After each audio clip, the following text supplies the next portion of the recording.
오늘 말씀은 사도행전 28장 11절부터 22절까지 말씀입니다. 사도행전 28장 11절부터 하나님의 말씀 보겠습니다. 석 달 후에 우리가 그 섬에서 겨울을 난 알렉산드리아 배를 타고 떠나니 그 배의 머리 장식은 디오스구로라. 석 달 후가 되었어요. 이제 떠난 지 보름 동안에 큰 풍랑을 만나서 고난을 당하다가 이제 섬에 도착해서 겨울을 났어요. 지나고 나서 그리고 알렉산드리아 배를 타고 떠납니다. 근데 그 배 맨 앞에 그 장식이 뭐냐면 디오스구로라는 그러한 장식이 있어요. 이게 뭐냐면은 이것은 쌍둥이 형제들이라는 어떤 뜻이 있는데 그들이 신화 가운데 그리스 신화 가운데 제우스 신하고 그리고 레다가 결혼을 해서 쌍둥이 아들을 낳았다. 그들은 수호신이고 행운이 있고 우리를 보호해 줄 것이야 라는 의미에서 그 장식을 만들어서 앞에 붙인 거예요. 우리 배를 지켜줄 거야 라는 그러한 소망을 가지고 그렇게 부적처럼 이제 앞에다가 배에다가 붙여놓은 것입니다. 이것은 그냥 신화인 거죠. 자기들이 만든 신인 거예요. 이걸 왜 만들어 놨느냐? 왜 이것을 이렇게 이게 뭐 이렇게 중요한 것 같지 않은데 그런데 성경은 다 의미가 있잖아요. 이 배가 알렉산드리아 배를 타고 갔다. 그 배 그 알렉산드리아라는 그 배 앞에는 항상 요 장식이 있는 거죠. 근데 27장의 6절에 보면 이 파산된 배 이름이 뭐냐? 이것이 알렉산드리아 배를 만나 우리가 그 배를 타고 왔다라고 27장에 말씀한 것처럼 이 배를 아무리 신이라고 붙여놓고 우상같이 만들어놓고 형상 만들어놓고 우리를 지켜줄 거야 라는 가짜 신을 믿는 그 배가 파산되었어. 이것이 다 가짜고 허상이고 아무것도 아닌 것을 인간의 자기의 두려움을 해소시키기 위해서 이거 붙여놓고 이것을 믿고 이 신이 우리를 지켜줄 거야 라는 이런 허망한 삶을 살고 있다는 것을 지금 말씀하고 싶으신 거예요. 그러니 우리가 떠날 때 그들이 자기들을 지켜줄 그 배는 다 파산해서 우리는 이제 하나님의 보호 아래 이렇게 떠나고 있다라는 것을 함축적으로 우리 하나님은 알려주고 싶으신 것입니다.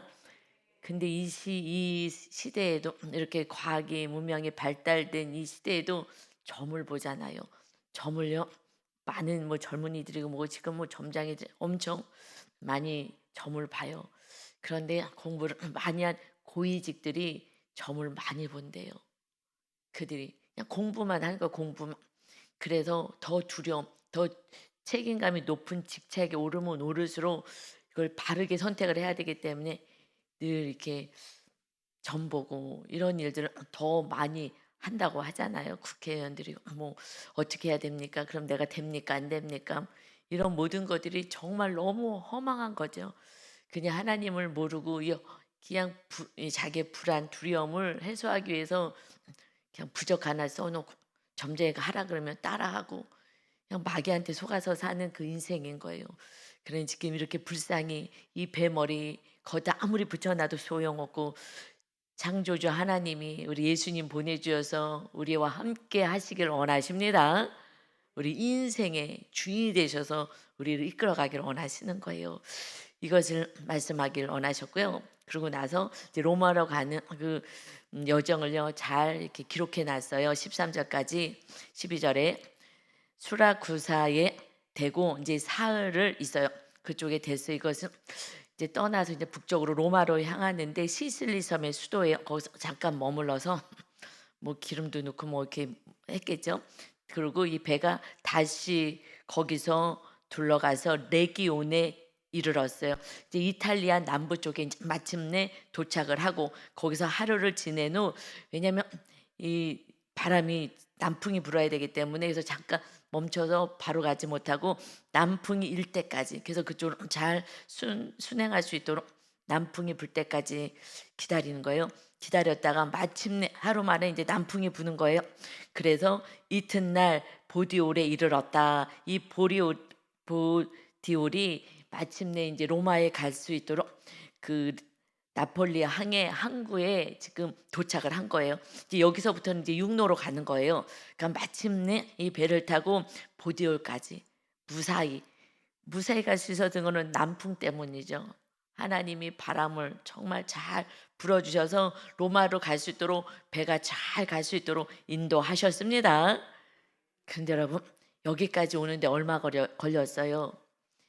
하나님이 말씀해 주셨죠. 23장에 보면 기억나나요? 23장 21절에 주께서 지금 유대인들이 죽이려고 했을 때에 천부장이 이렇게 피신시키려고 할 때에 이제 말씀을 전하고 나서 그날 밤에 주께서 바울 곁에 서서 이르시되 담대하라 너가 예루살렘에서 나의 일을 증언한 것 같이 로마에서도 증언하여야 하리라 하고 약속하신 이 말씀이 그 계속한 재판에 그 좀 연기가 계속되면서 2년 동안 그저 뭐 재판도 안 하고 감옥에 갇혀 있었잖아요. 뭐 조금 자유롭게 친구들이 오고 가고 할 수 돌볼 수 있게는 해줬지만 그러니 그 2년 동안 감옥에 갇혀 있었고 아무것도 할 수 없게끔 하나님의 음성이 들렸고 하나님이 로마로 갈 거라고 말씀을 해 주셔도 그래도 2년이라는 시간을 기다려야 했던 거예요.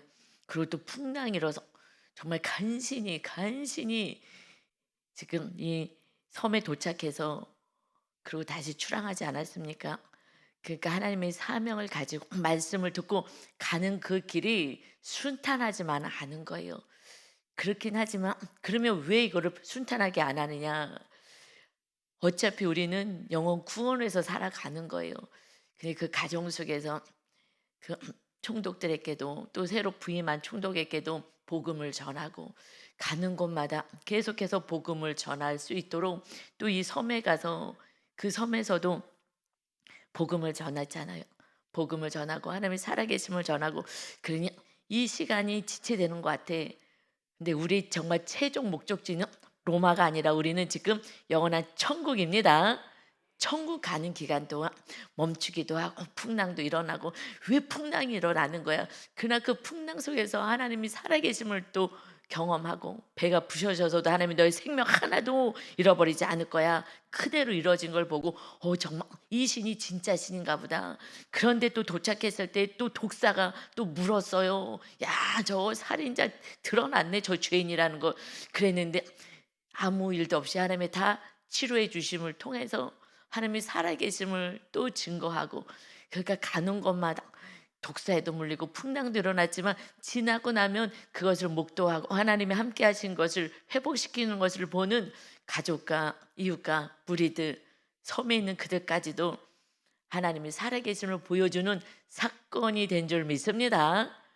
그래서 우리가 그 사건만 보면 왜 이런 일이 왜 풍랑이 왜 감옥에 갇히고 왜 독사에게 물리고 사건만 보면요 날마다 슬플 수밖에 없어요. 그러나 하나님의 큰 뜻을 바라본다면 나를 사랑하시는 그 주님 나보다 부모보다도 내가 나보다도 나를 사랑한 것보다도 더 천만 배 아니 우주만큼 정말 우주보다도 더 크게 우리를 사랑하신 그 하나님, 그 예수님이 우리와 함께 하십니다. 아멘. 놓치면 안 돼요. 그래서 자꾸 환경을 바라보게 될 때 빨리 기도하고 빨리 마귀 쫓고 하나님의 큰 뜻이 계실 거야. 나는 지금 모르지만 분명히 구원을 향한 하나님의 또 거룩한 뜻이 계실 거야 라면서 순간순간 이겨가시기를 바랍니다. 아멘. 마침내 보디올에 도착했어요. 로마로 이제 갈 수 있게끔 이탈리아로 도착했습니다. 14절에 거기서 형제들을 만났어요. 그들의 청함을 받아 일에 7일을 함께 머무니라. 그래서 우리는 이와 같이 로마로 갔다. 지금 형제들이 잘 대접을 해줘서요. 배를 타고 수고했습니다. 드디어 이제 로마에 가까이 왔죠. 도착해서 이제 형제들 이들이 그럼 어디서 예수님을 믿는 그런 그리스도인들이 어떻게 거기에 있었을까? 이것은 우리 사도행전 2장에서 오순절 날에 그 성령 강림한 그 주일 그때에 오순절 때에 유대인들이 멀리서 다 그 이민 가서 사는 그리고 박해받아서 사는 그들이 이제 다시 예배 드리려고 외국에서도 오잖아요. 1년에 3번은 꼭 오게 돼 있거든요. 예배 드리러. 그러니까 왔을 때 그때 베드로 사도의 그 성령 충만함을 통해서 그 외국인 방언을 했잖아요. 그러면서 기적을 체험하고 그들이 예수님 그리고 베드로 사도가 말씀을 전하고 이 말씀을 받고 그리고 이들은 변화가 된 거예요. 말씀을 받을 때 우리 안에 진리가 들어옵니다. 그래서 그들이 다시 고향을 돌아갔을 때에 거기서 복음을 전하고 그래서 가정에서 예배 드리면서 가정 교회가 세워진 거예요. 그러니까 형제들이 이제 만나 가지고 뭐 기뻐하는 거죠. 그래서 일주일 동안 잘 섬김을 받고 그리고 이제 로마로 가게 됩니다. 15절에 보니까 그곳 형제들이 우리 소식을 듣고 로마로 갔는데도 도착했다는 얘기를 우리들의 소식을 듣고 그래서 아비오 광장과 트레이스 타베르네까지 맞으러 왔어요. 그들이 있는 곳까지 하여튼 그곳까지 맞으러 온 거예요.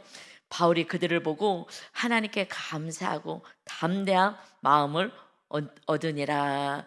그곳에서도 형제들이 사도 바울을 지금 만나러 왔어요. 그리고 정말 수고했습니다. 그리고 말씀도 또 더 듣기를 원하겠죠. 그래서 그곳에서 만나면서 그러니까 사도 바울은 그 그리스도인들 하나님의 그 형제 자매들을 보면서 정말 하나님께 감사하는 거예요. 왜요? 여기까지 구원의 이 열매가 맺혀진 이 모습이 너무나 기쁜 거예요. 기쁜 거는요. 이 사역자들은 보면 영혼이 구원되는 거, 믿음이 성장된 모습이 기뻐요. 그것을 계속 감사할 수는 있어요. 근데 이들을 만나고 나서 담대함을 얻으니라. 이거 여러분 해석이 됩니까? 성령 충만한 이 사도 바울이었는데 이렇게 믿음 있는 사람들을 보고 막 너무 감격이 되고 기쁠 수 있죠. 그리고 이곳에서 믿음 생활을 잘하고 있다니 기쁜 거예요. 그런데 무슨 왜 이들을 통해서 담대함을 얻었겠어요? 여러분 환난 안 당해봐서 모르시죠? 고난 가운데 있을 때 제가 아이들을 섬기는 그 사역을 하나님이 하라고 환상으로 보여주시고 해서 처음은 그렇게 시작을 했잖아요. 그래서 아이들을 섬기는 그래서 제 안에는 어른들도 귀하지만 그 자녀들 양육하라고 이것이 저는 좀 더 큰 것 같아요. 처음 시작을 하나님 환상을 보여주면서 고통당하는 청소년들 자녀들의 모습을 보여주셨기 때문에 부모님들이 바로 안 살 자녀들은 믿음 생활을 할 수가 없어요. 지금 이렇게 성도님들도 보면 청년들도 보면 부모님의 믿음만큼 끌려와요 자녀들이. 그렇지 않으면 자녀들은 그렇게 하나님을 잘 섬기질 않아요. 그래서 부모님 믿음이 좋아야 자녀들을 잘 인도할 수가 있죠. 그래서 담대함을 얻었다는 것은 제가 이렇게 요번에 그 청소년 사역을 할 때에 정말 그 버려진 아이들 정말 고통당하는 아이들이 데리고 고아원 하듯이 오랫동안 사역을 했잖아요. 그러니까 부모님한테도 버림받고 상처가 부모한테 너무너무 많아서 도망 나오고 한 아이들이었기 때문에 그냥 상처가 많아서 많은 사람들이 아 하면은요 어라 그랬고 나한테 화냈다 그래요. 상처가 건드려지면 그러면 그냥 진실도 모르고 자기 안에 있는 그 상처 때문에 재해석을 하고요. 다르게 받아들여요. 아로 얘기했는데 어로 듣고요. 이런 게 많아요. 그리고 부모님하고 비슷한 그런 어투로 말하거나 생김새나 말톤이나 이런 것이 있으면 그냥 미워. 이게 있어요. 그리고 또 나가서는 자기가 좀 이렇게 세워지려고 그러면 자기 자신을 싫어하기 때문에 나랑 비슷한 사람은 또 싫어해요. 나랑 비슷한 사람 좋아서 친구로 사귈 수도 있어요. 그런데 어느 날 너무 이제 막 저같이 막 참고 사는 사람들 있잖아. 이 아이들은 피해자였으니까 참고 산 아이들은요. 자기 같은 사람을 또 싫어해요. 부모 같은 사람도 싫어하고 또 자기 같은 사람도 싫어. 참고 산 게 화가 나요. 그래서 그냥 이유 없이 저를 싫어하기도 해요. 왜 그러나 그러면 아 상처받아서 저렇구나. 저는 이제 이해가 돼요. 그게 그냥 그 아이들이 그런 아이들이기 때문에 그냥 이래도 싫어하고 저래도 화내고 뭐 발도 안 듣고 이런 아이들 속에서 정말 힘들게 사역을 했어요. 주님의 은혜로 한 영혼 영혼들 정말 내 자녀같이 섬기고 했잖아요. 그런데 어느 날 하나님 이제 그만했으면 좋겠어요. 근데 그것도 단체를 하나도 아니고 계속해서 늘려나가시는 거예요.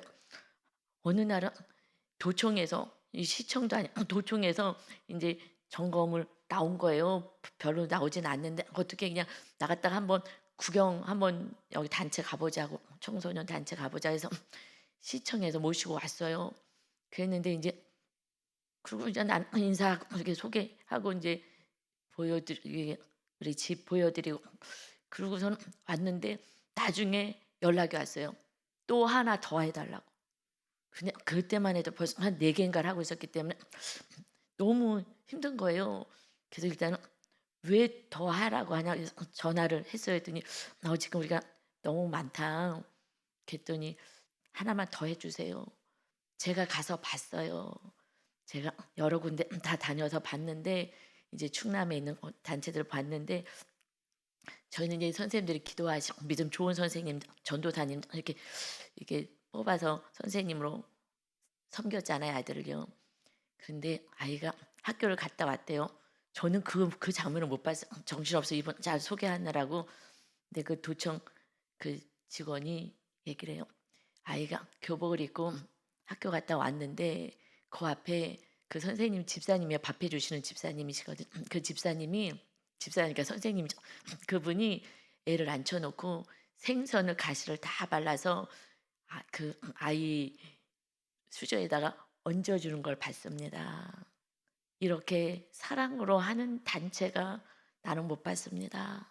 그 한 아이를 앉아 가지고 생선 할 일도 많을 텐데 생선을 발라서 그 한 장면을 보고 '이 단체가 또 하셔야 합니다.' 이거는 하나님이 마침 보게 하신 거잖아요. 마침 어떻게 그렇게 타임을 맞춰서 올려주는 타임에 보냐고요. 저도 못 봤는데. 거기서 밥 먹는 거는 저는 봤어도 그 타임은 나는 못 봤거든요. 그런데 그분은 그걸 보게 하나님이 하셔서 "그래도 또 해라. 하나님께서는 그곳이 세상을 연결하는 교회다."라고 말씀하셨어요. "너희 단체가 세상 가운데 교회잖아." 제가 너무 힘들어 가지고 "하나님 하나만 좀 줄여 주세요." 너무 많은 대안학교도 하고 많은 이런 일들 많이 했거든요. 대안학교까지 너무 힘들어요. "하나님 대안학교는 안 하게 해 주세요." 제가 막 기도를 했어요. 그랬더니 교회 성도님을 줄이겠다고 얘기를 하셨어요. "너가 그렇게 힘드냐? 그럼 어른이니까 다른 교회 가도 되니까 그러면 성도를 줄이겠다." 그렇지만 이건 세상 속의 교회 아니냐. 그러니 이곳에서 아이들 돌봐서 교회로 오는 그런 다리 역할인데, 세상의 교회인데 이걸 해야지. "알았습니다. 제가 할게요. 다 할 수 있어요. 하나님이 능력 주시면 할 수 있습니다." 그래서 오랜 동안 청소년 사역을 아주 죽듯이 했어요. 죽듯이. 정말 하루도 못 쉬고 죽듯이 했어요. 오히려 지금은 좀 쉬면서 할 수 있는 거죠. 그래도 교회에서 살긴 하지만은. 그래서 힘들어요, 하나님. 그러고 있을 때에 그래서 하나님 더 하라고, 더 하라고 해서 정말 열심히는 했어요. 정말 죽게 살기로 했는데, 근데 때때로는 너무 힘든 거예요. 아이들이 너무 말도 안 듣고 너무나 힘들게 하는 거예요. 그잖아요. 애 한둘도 힘든데 어느 날은 '정말 그만하고 싶다. 너무 힘들다. 지친다.' 할 때가 아니라 그때에 정말 한 아이가 있었어요. 그 아이가 늘 순종하고 늘 기쁨이었어요. 정말 잘 자라는 거예요. 말씀에 순종하니까 잘 자라잖아요. 학교도 잘 다니고 그냥 다 잘하는 거예요. 지금도요. 이 아이는 만나서 저희 밥도 사주고, 우리가 돈 내려고 준비하면 벌써 냈다. 일찍 왔고 우리가 돈 못 내게 하려고. 그럼 어디 바닷가 같이 갔다가도 우리가 점심 사주니까 안 된다. 그런데 "엄마 아빠 만나는데 니네 돈 못 써." 하고 하면은 이제 알았어요. 그러고서는 그냥 뭐 그거는 좀 먹고 나서 저희가 뭐 죽어도 돈을 못 내게 하니까 먹고 나서는 이제, 요즘은 빵집이 더 비싸요. 빵집에 이제 가서 이렇게 먹을 때, 카페 갔을 때는 내가 "돈 낼 거야." 하면 "아유 알았어요." 그러면서 "그럼 카드 주세요. 제가요 결제하고 갈 테니까 가서 앉아 계세요." 그래 갖고 "그래 그럼 그렇게 해라. 네가 카드로 결제해라." 그리고 앉아 있어요. 그러면 카드 주면서 "제가 했어요." 이런 이쁜 애요. 너무너무 이쁜 애거든요. 지금도 이렇게 예뻐요. 휴가 갈 때도 이제 유 목사님 제가 운전하고 갈게요. 아빠 제가 운전하고 갈게요. 이렇게 유 목사님 이제 하려고 그러면 그래서 이제는요 내줘요. 그래서 운전해 갖고 우리가 같이 여행 가고 이렇게도 하거든요. 그 아이가 그때부터 순종하고 우리의 기쁨이었는데 결국 나중에 직장 다니면서 지금도 그 아이가 제일 우리의 기쁨이고요. 열매예요. 소망인 거예요.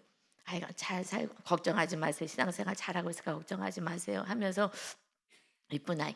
그때 힘들 때 지쳐 있을 때 이 아이를 보면서 담대함을 제가 얻었어요. 그래. 이 아이들도 다 이렇게 이 아이처럼 변화될 거야. 이 아이처럼 이렇게 성장될 거야.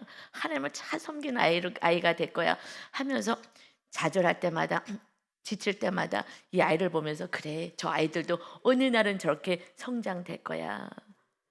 할렐루야. 지금은 성도님들한테 그래요. 좀 힘들 때는 저도 힘들 때가 있잖아요. 그럴 때는 성도님들을 보면서 담대함을 얻어요. 그래. 이렇게 성장되잖아. 누군가 한 명이라도 지금 막 잘하고 있는 그 한 분을 보면서 그래. 이렇게 성장됐잖아. 그때 믿음이 하나도 없는데 그러니 지금 다른 분들도 다 이렇게 믿음이 성장이 될 거야 하는 기쁨이 있어서 막 안아주고 막 하는 너무 기쁜 거예요. 말씀을 잘 받고 막 성장하려고 제가 이래갖고 요즘 이렇게 했고 저렇게 했고 막 얘기를 하면은요 이게 너무 기쁜 거예요. 그래서 담대함을 얻어요. 그래서 저는 이 말이 사도 바울이 주님 안에서 담대함을 얻고 가는데 지금 무슨 담대함을 얻어요. 형제들의 이 소식을 만나고 나서 7일 동안 일주일 동안 담대함을 얻었다. 사람이라는 거예요, 여러분. 저도 사도 바울이 옛날에는 정말 어마어마한 우리는 근접할 수도 없는 어마어마한 사람이라고 생각했는데 그렇지 않다는 걸 얘기하는 거예요. 이 사람을 보고 이 형제들을 보면서 담대함을 내가 마음에 얻었다. 왜요? 이제 로마라는 곳에서 정말 어떤 고난이 오고 어떤 더 큰 박해가 올지 어떻게 알겠어요. 황제 숭배하는 신으로 숭배하는 그곳은 더 강력한 박해가 있을 것인데 그걸 알면서 가는 거잖아요. 어마어마한 박해를 알면서도 그래도 복음을 전하겠다고 가고 순종하는 이 사역의 길에 그래 이들이 이렇게 복음을 듣고 이렇게 성장됐구나. 이것이 기쁨이 되고 우리들의 기쁨은 한 영혼이 구원받아 성장되는 거예요. 성장돼서 정말 하나님 안에서 거하는 그 모습이 우리들의 열매의 그것이 기쁨이고 하나님께 우리 안에 또 담대함을 줄 수 있는 위로가 되는 줄 믿습니다. 아멘. 이거 얼마나 기쁜지 몰라요. 그래서요 16절에 우리가라고 얘기해요. 우리가 로마에 들어가니 바울에게는 자기를 지키는 한 군인과 함께 따로 있게 하더라. 이제 여기서 따로 있는 거야. 우리가 여러분 여기 우리가 또 있어요. 지금 그 로마로 갈 때 그곳에 이탈리아에 이렇게 믿음의 형제들이 있는 것이 너무 위로가 되고 담대함을 얻고 사역하는데 힘을 얻었다. 그런데 다시 이제 온전히 이제 로마로 갔을 때에 그때 우리가 누구예요? 이거 사도행전을 기록한 그 누가 의사 누가잖아요. 의사 누가가 지금 왜 이렇게 붙어 있는 거예요? 여러분 그 사도 바울은 가시가 있었잖아요. 가시 육체 가시가 있어서요. 이것이 눈 안질인지 눈의 문제인지 아니면 간질일 수 있겠다. 뭐 경련에서 간질한 이거이기도 하겠다라는 학자들은 한 두 가지로 얘기를 해요. 눈에 예수님 만났을 때 그래서 눈일 수도 있고 아니면 간질일 수도 있겠다라고 얘기하는 정확히 내용은 없어요. 그런데 이 병이 있어가지고 그 고난 당하는데 이 병까지 있으니까 너무 힘들잖아요. 그러니 고린도 교회에 편지를 하면서 이렇게 얘기를 해요. 고린도 후서 12장 7절부터 이하에 보면 여러 계시를 받은 것이 지극히 크므로 너무 자만하지 않게 하시려고 내 육체의 가시 곧 사탄의 사자를 주었으니 이는 나를 쳐서 너무 자만하지 않게 하려 하심이라. 힘들었어요. 육이 힘들었어요. 그런데 너무나 많은 하나님의 은혜와 계시들을 받았기 때문에 교만으로 가잖아요. 그러니 하나님이 그냥 연약한 한 부분을 만드셨어요. 연약한 부분. 그래서 오직 하나님을 의지할 수 있게끔 한 가지를 가시를 육체의 가시를 줬다. 그래서 내가 자만하지 않도록 그럴 때마다 이 육체의 고난 때문에 다시 무릎 꿇고 기도해서 나를 쳐서 너무 자만하지 않게 하시려 했다. 그래서 그렇지만 내가 이 치료받기로 해서 간절하게 3번을 기도했으나 나에게 이르시기를 내 은혜가 너에게 족하다. 하나님의 풍성한 은혜가 너에게 족하다. 이는 내 능력이 하나님의 능력이 약한 데서 온전하여 짐이라 하신지라. 그러므로 도리어 크게 기뻐함으로 나의 여러 약한 것들에 대하여 자랑하리니 이는 그리스도의 능력이 내게 머물게 하려 함이라. 병이 없다면 하나님의 계시도 있고 그리고 믿음 약한 자들 보면은 왜 저러는 거야 라고 하지만 나도 또 아파서 또 넘어져서 쓰러지고 또 고통당하는 이 때에 오직 하나님만 의지할 수 있도록 가시를 하나 줬다는 거예요. 그러니 내가 약할 때 오히려 강하게 되는, 내가 너무 힘드니까 주님만을 의지하게 돼서 그리스도의 능력이 항상 나에게 머물게 하기 위해서 나의 연약을 하나를 허락하셨다. 그러므로 내가 그리스도를 위하여 약한 것들과 능력과 궁핍과 박해와 곤고를 기뻐하노니 이는 내가 약한 그때의 강함이라. 감사하는 거예요. 뭐든지 감사하는 거예요. 내가 궁핍도 당하고 고난도 당하고 박해도 당하고 조롱도 당하고 그때마다 어떻게 하겠어요? 하나님, 저도 울면서 기도해요. 하나님 도와주세요. 힘들어요. 그래서 날마다 기도하는 거예요. 내가 약한 그때 오히려 강하게 돼서 성령의 능력을 받게 되는 줄 믿습니다. 아멘. 그래서요 고쳐주지 않고요 의사를 붙여주셨어요. 할렐루야. 우리는 이 교만이 문제예요. 조금만 잘해도, 조금만 뭐가 있어도 어느새 교만. 너는 틀렸어. 또 싸우기 시작하는 거야. 내가 오라. 너가 틀렸어. 나한테 왜 그래? 왜가 아니라 멀쩡히 있는데도 그래요. 나는 가만히 있는데 왜 나를 째려봤냐 그러고 뭐 이렇게 왜 그렇게 얘기했냐 그러고 그냥 오해하는 거예요. 자기 안에 해결되지 않은 게 자꾸 건드려지는 거예요. 그래서 자기 죄를, 자기 모습을 보지 않으면 그럼 남한테 너 때문이래. 남은 가만히 있었어요. 가만히 있는데 그냥 자기 안에 문제가 해결되지 않아서. 그래서 제가 하나님이 상담 공부를 시킬 수밖에 없는 게 그런 거 몰랐어요. 상담 공부했던 자기 문제 안에서 누가 아해서도 어루듣는 거예요. 부모가 아해서도 애들은 어루듣고 왜 나한테 그러냐고 하는 것처럼 어떻게 할 수가 없어요. 내가 거룩해지고 내 안에 상처들 해결해야 되는 거예요. 그래서 저는 알아요. 저분이 저거 상처가 있어서 저러는구나. 그러니까 제가 상처를 덜 받죠. 맨 처음에 받아요. 그래도 사람이 받죠. 그래도 얼른 빨리 회복하고 기도해주고 중보해주면서 자기 안에 상처가 또 건드려주는구나. 저거 해결돼야 될 텐데. 그런데 묵상을 안 하니까 무의식까지 갈 수가 없어요. 묵상을 했으면 내 죄를 먼저 겉에 드러난 죄부터 없애면서 기도하면서 무의식으로 가야 되거든요. 무의식까지 가지 않으면 이거는 지성소까지는 들어갈 수가 없어요. 왜냐면 거기까지 못 가요. 계속해서 이웃을 미워하니까. 이건 할 수가 없어. 제가 지금 잘 하나님 훈련시켜서 이렇게 훈련받아 왔는데 아무리 가르쳐도 순종하시는 분은 이걸 따라오는데 그렇지 않으신 분들은 안 돼요. 그 아이가 그때 초등학교 때 왔어요. 초등학교 때 왔던 아이가 다 키웠죠. 그때부터 애가 그렇게 잘 순종했던 아이가 지금도요 제일 순종해요. 어렸을 때 순종의 훈련이 안 된 아이는요 커서도 안 돼요. 커서도 안 돼. 여러분께 어렸을 때 부모가요 순종할 수 있게 훈련을 시켜야 되는 거예요. 막 통제하라는 것이 아니라 안 되는 건 안 되는 걸 정확히 해야 되는데 부모나 우리가 힘이 없잖아요. 그러면요 노를 못해. 이건 안 되는 거야. 어저께 지금 누가 이제 얘기를 하는데 이 길은 아닌 길로 가는 거예요. 근데 이번에 정확히 얘기를 해줘야 되겠다. 그래서 내가 돌봐주고는 있지만은 이게 마음에 좀 아픔이 있어서 돌봐주지만 이건 안 되겠다 해서 그럼 제가 어떻게 해야 되죠? 그럼 제가 기도하고 결정할까요? 그런데 이렇게 얘기를 해요. 내가 오른쪽으로 가라 했더니 왼쪽으로 가고 싶은 거예요 지금. 그래서 오른쪽으로 가라 했더니 그럼 제가 기도하면 될까요? 오늘부터 그럼 제가 열심히 기도해서 하나님의 뜻이 무엇인지 분별할까요? 걔 마음은 지금 왼쪽에 있거든요. 하나님의 음성을 들을 수가 없어요. 제가 분명히 오른쪽이야. 이쪽으로 가야 돼. 했는데 기도해 보겠대요. 이게 교만한 거죠. 목사님이 어련히 알아서 오른쪽으로 가야 된다 이거는. 그랬는데 제가 그럼 내일부터 열심히 기도해서 하나님의 뜻을 알아볼게요. 안 돼. 이거는 정확하게 100% 오른쪽으로 가야 돼. 그참 너 신앙도 다 흔들려 버린다. 신앙의 문제야 이거는. 이거는 오직 순종만 있는 거야. 이제 너가 이 말씀에 순종하든지 안 순종하든지는 네가 선택하는 거지만 순종할 수 있게끔 기도하는 거야. 이렇게 가르쳐야 돼요. 네가 기도해봐. 기도하면요 왼쪽으로 가라 그랬어요.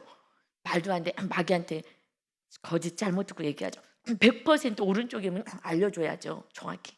이건 오른쪽입니다. 알려줘야 되는데 순종의 훈련을 시켜야죠. 그리고 이렇게 안 했을 때 나중에 왼쪽으로 선택해요. 그랬을 때 잘못된 것을 경험할 거예요. 분명히 잘못된 거니까. 잘못된 거 경험하면 아 내가 순종했어야 되는구나라고 해야 되는데 내가 기도해서 알게 기도 응답도 못 받아요. 응답도 못 받는데 왼쪽으로 자기가 가고 싶은 거 기도했는데 가라 그랬어요. 그거 뭐라 그러겠어요. 이쪽으로 갔을 때는 하나님이 왜 나한테 이렇게 하셨어? 하나님만 원망에 지나고 나서 부모가 정확히 아닌 것은요. 오른쪽이야. 이걸 순종할 수 있게끔 기도해 라고 가르쳐줘야 돼요. 이런 걸 안 하니까 그리고 화내고 이렇게 하지 말라는데 왜 이렇게 하는 거야? 이러니까 아이들이 관계가 나빠져. 정확히 아닌 건 아닌 걸 딱 얘기해줘야 되는 거예요. 그런데 뭐 아무리 얘기해도 말 안 들을 여긴 좀 그래도 어리니까 나이 드시면요 전혀 말 안 들어요. 절대 말 안 들어요. 연세가 드실수록 말 안 들어요. 그래서 순종이 하나님이 저한테 막 손이 나와갖고 제 가슴을 찢으면서 너 교만하다. 네가 믿음의 그릇이 커지려면 목사님에게 순종하는 훈련을 통해서 네 그릇이 넓어질 거야. 왜냐하면 성량도 다르고 막 이러니까 그래서 무조건 순종하고 가면 그것이 그릇을 커지는 훈련이다 하듯이 순종을 해야 되는 거야. 부모님에게 어른에게도 순종하고 하나 목사님 어련히 알아서 얘기해 줄 텐데 순종을 안 해. 내가 알아서 기도해 볼게. 여러분 순종하는 거예요. 목사님들 그리고요 책임이 있어요. 오른쪽으로 가라 했을 때 이것은요 직장도 그래요. 이렇게 했을 때에 그래도 사람이기 때문에 내가 잘 들었다고 생각하지만 이것이 그대로 이루어질 수 있도록 하나님의 뜻이 이루어질 수도 얼마나 기도하겠어요. 제가 길을 제시했기 때문에 거기에 책임이 있잖아요. 그래도 하나님이 이루어주시겠지만 그래도 더 많이 기도하게 돼요. 하나님 뜻이 정말 이루어지게 해달라고 엄청 기도하게 되거든요. 그때부터 제가 딱 이렇게 얘기했을 때는 그 다음부터는 그의 성도님의 문제는 제 문제가 되는 거예요. 제가 오른쪽으로 가라고 했는데 잘못되면 어떡하겠어요. 목사님 믿고 가는 거니까. 그러니까 죽기 살기로 기도해요. 막 금식하며 기도해요. 이거 이루어지게 해달라고. 그래서 이거는 하나님이 하라는 대로만 하면 되는 줄 믿습니다. 그런데 잘 못 듣잖아요.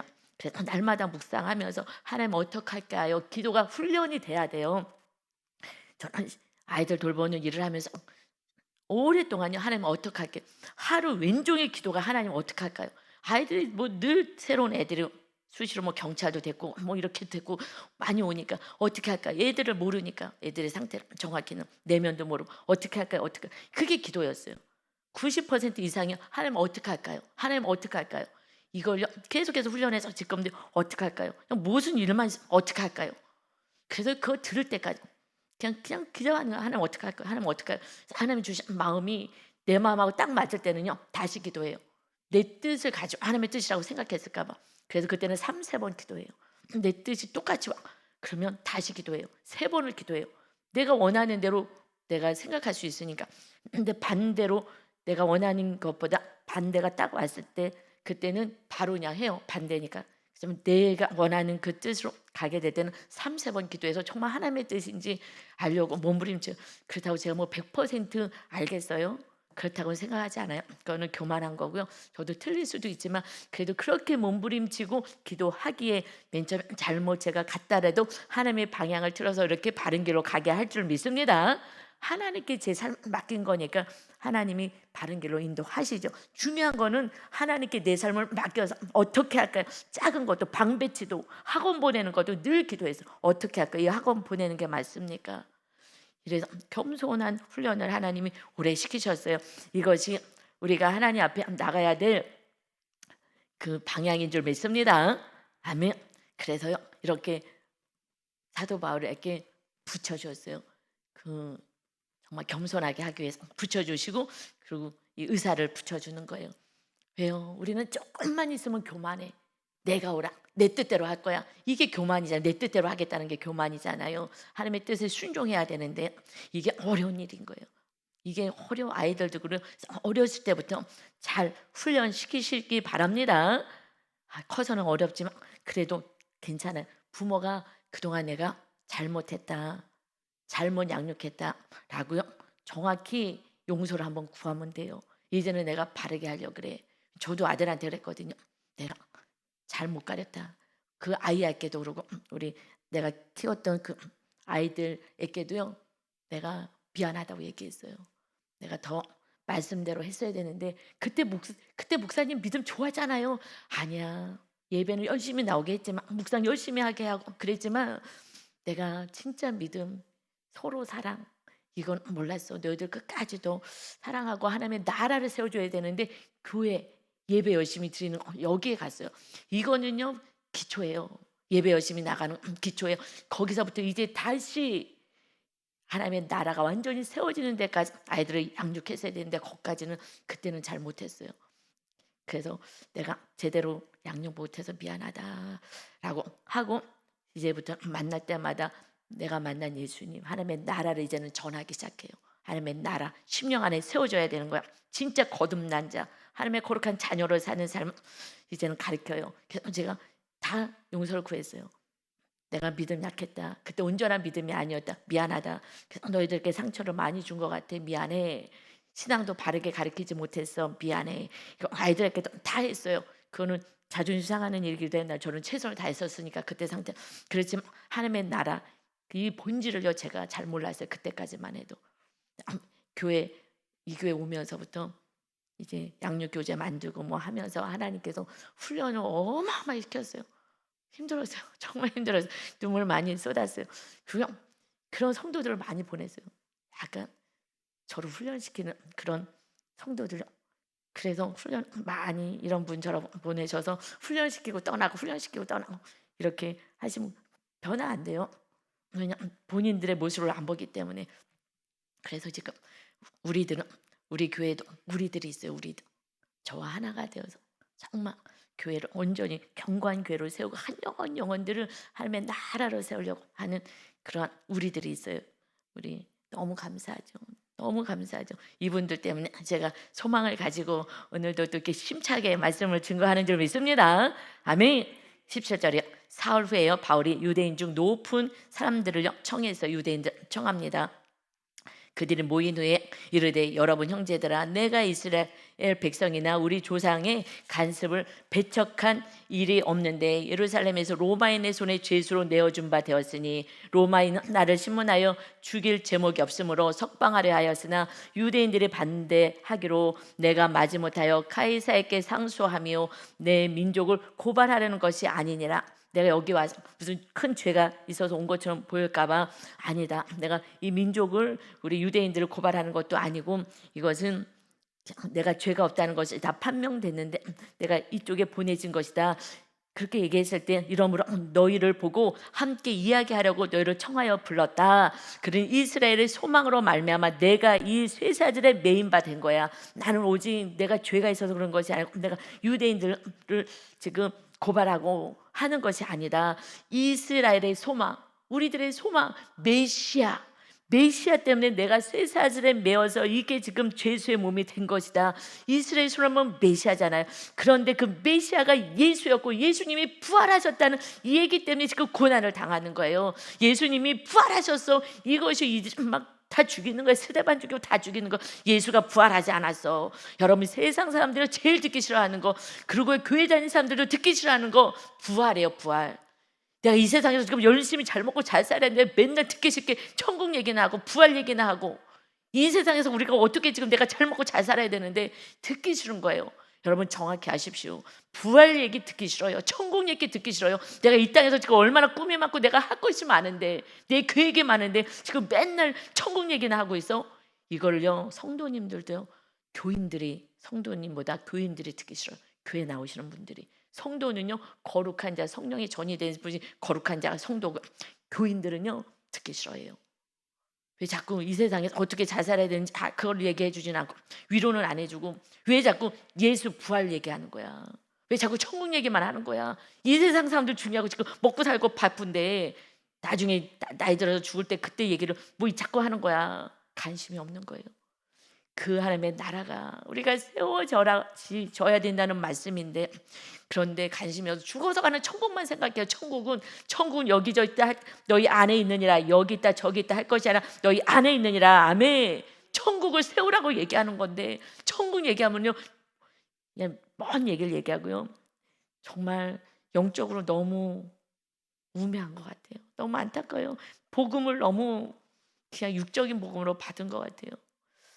기도할 때 하나님의 나라가 먼저 세워달라고, 주님이 주인 되는 삶을, 그래서 하나님의 나라가 세워달라고 기도하셔야 합니다.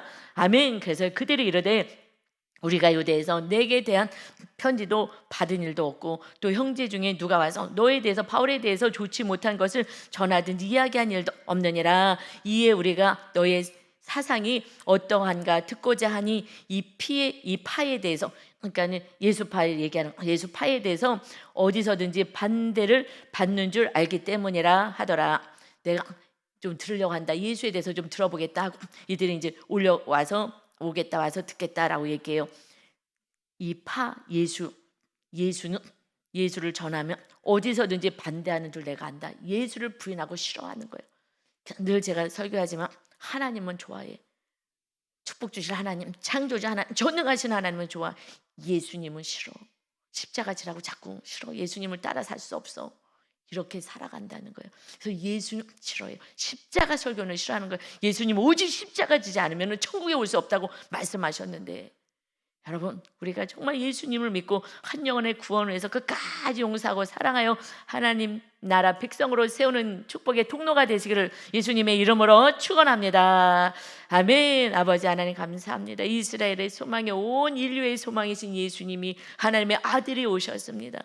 이제 예수님을 믿고 우리 안에 주인으로 섬기고 예수님이 걸어가신 좁은 길, 생명의 길로 걸어가게 하여 주옵소서. 그러나 많은 사람들은 자기 뜻을 위해서 넓은 길로 가지만 그 길은 멸망의 길이다 말씀하셨습니다. 오직 하나님의 기뻐하시는 뜻, 온전한 믿음을 위하여 하나님의 나라를 세우며 주님과 동행하는 아름답고 멋진 인생이 되어서 열매 맺는 축복의 통로가 되게 하여 주옵소서. 오늘도 우리와 함께 하시는 주님을 찬양하며 예수님의 이름으로 기도 올리옵나이다. 아멘.